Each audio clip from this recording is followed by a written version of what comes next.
他的灵魂早已被撕裂，只剩下对世界的愤怒与仇恨，在星辰之间散播恐惧与毁灭。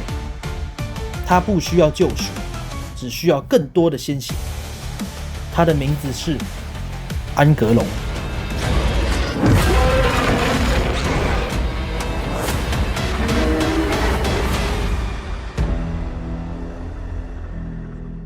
Hello， 大家好，欢迎回到战锤公民。今天要跟各位分享的包裹是 Joy Toy 出品的战锤 40K 第12军团吞噬者的恶魔原体安格隆，终于到货了，重磅登场。光是41×32×48公分的箱子，就能够感受到实体玩具的安格隆有多大尊了。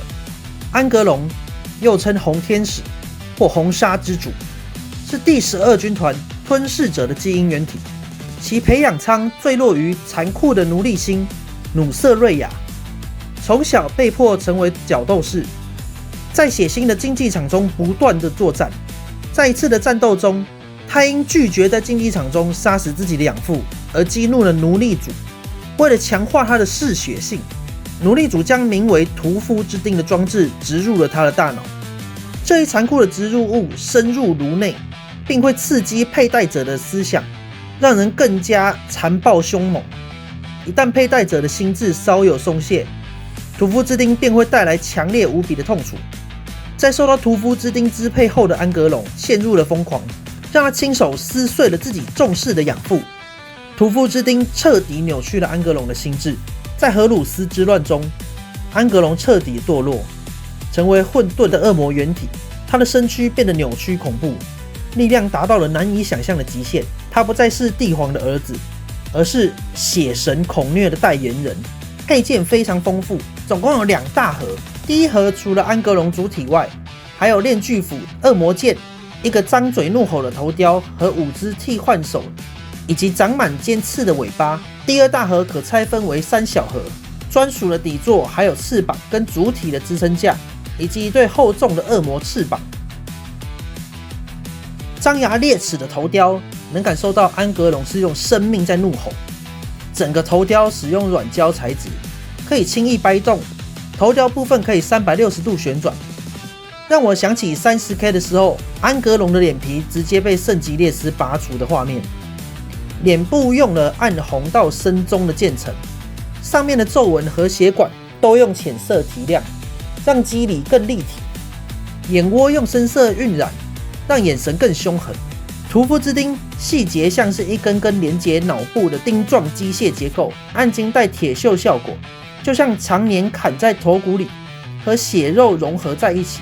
安格隆张牙咧嘴的表情，搭配后脑这些金属凸起，就很直观地传达出痛苦与狂怒是他存在的一部分，不是装饰，而是根深蒂固。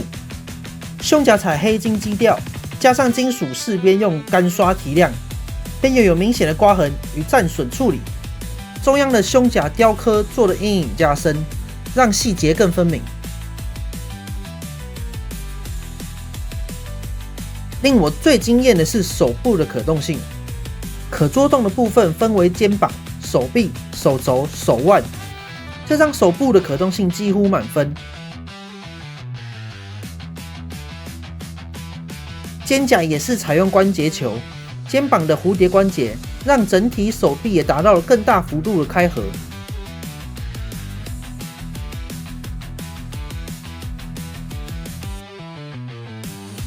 唯一要注意的是，肩胛上下摆动时会卡到背部翅膀，但稍微调整即可。右侧肩胛还留有恶魔齿状般的吞噬者徽章，背缘用亮金色或浅灰干刷做磨损效果。肩胛局部有裂痕涂装，手臂肌肉线条用浅色提亮，深色阴影处理，能看到明显的血管与疤痕细节。背部结构繁复，有连接翅膀的根部与齿轮状装饰，金属建材骨锈色与暗金色混合，表面有斑驳的铁锈与油污效果。而翅膀绝对是这次的视觉焦点。翅膀的根部分为3部分作动，底层根部的转动，关节处的上下，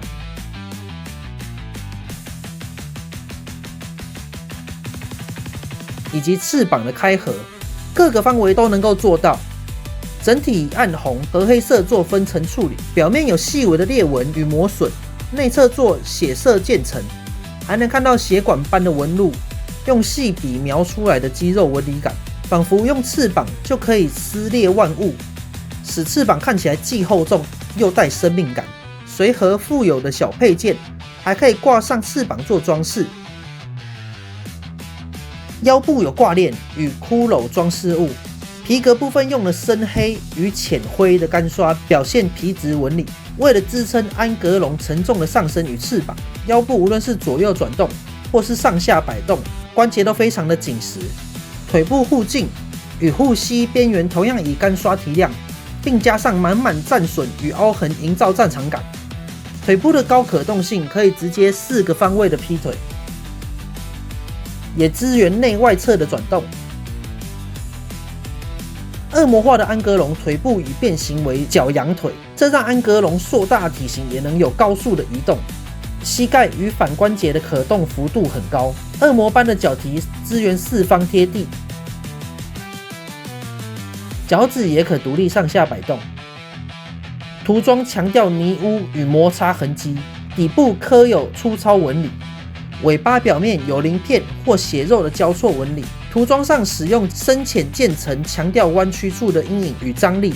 尾巴分为3段连结处可作动，尾端铁丝定型。尾巴对于整组模型非常重要。安格隆沉重的模型靠2只脚来支撑稍显不足，而尾巴则充当第3个立地的支点，让整组模型可以不用支撑架就能够站立。尾端具有尖刺或骨钉式装饰，视觉上有种延伸攻击器的感觉。整个安格隆的涂装采用多层上色技法，耐刮不掉色。你们觉得哪个细节最赞呢？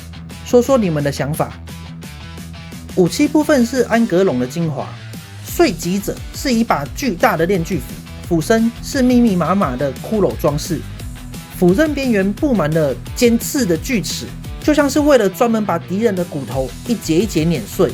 涂装部分也很讲究，锯齿部分有金属磨损的效果，搭配暗红色血迹感，完全呈现出安格隆那种一斧下去血肉飞溅的残暴气息。另一件武器萨尼亚留斯，这是一把恶魔巨剑，剑刃上金色的诡异骷髅，带着一种超自然的压迫感。涂装部分则展现出深色金属与符文发光的对比效果，剑刃的细节雕刻得非常立体。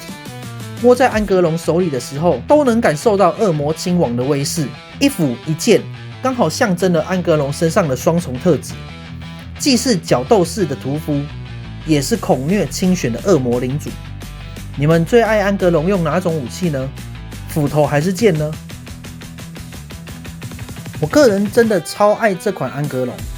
作为战锤粉，Joey Toy把恶魔形态还原的淋漓尽致，玩起来有种沉浸感，尤其是那涂装和高可动性，适合所有战锤粉丝收藏。但有几件事需要注意。第一是重量，3公斤左右的重量，让我拍这部片时拍到满头大汗。可玩性高，但把玩不容易。整体可动范围大，但玩的时候要小心别折断细部，尤其是翅膀的部分。第二点是可以不用支撑架就能够站立，但长期摆放下还是建议使用支撑架，友善对待关节才能收藏的持久。第3个很重要的就是空间，官方提供的尺寸宽是 63.8， 高是38公分，但事实上装上翅膀后，宽至少70公分以上，展翼后甚至接近1米，高至少有40公分。我知道有很多玩家为了安格隆去买柜子，结果却放不进去的窘境，会不会就是正在看影片的你呢？以上就是 Joey Toy 出品的战锤 40K 第12军团吞噬者的恶魔原体安格隆的分享啦。大家最喜欢的基因原体是谁呢？会不会就是下一个暗源会出品的呢？在留言区许愿吧。而如果你最喜欢的是恶魔原体安格隆，那绝对要记得帮我按赞、订阅频道，让更多人能够看到战锤的英雄。也别忘了开启小铃铛，这样就不会错过未来更多的分享内容。那我们下次战锤宇宙见，大家拜拜。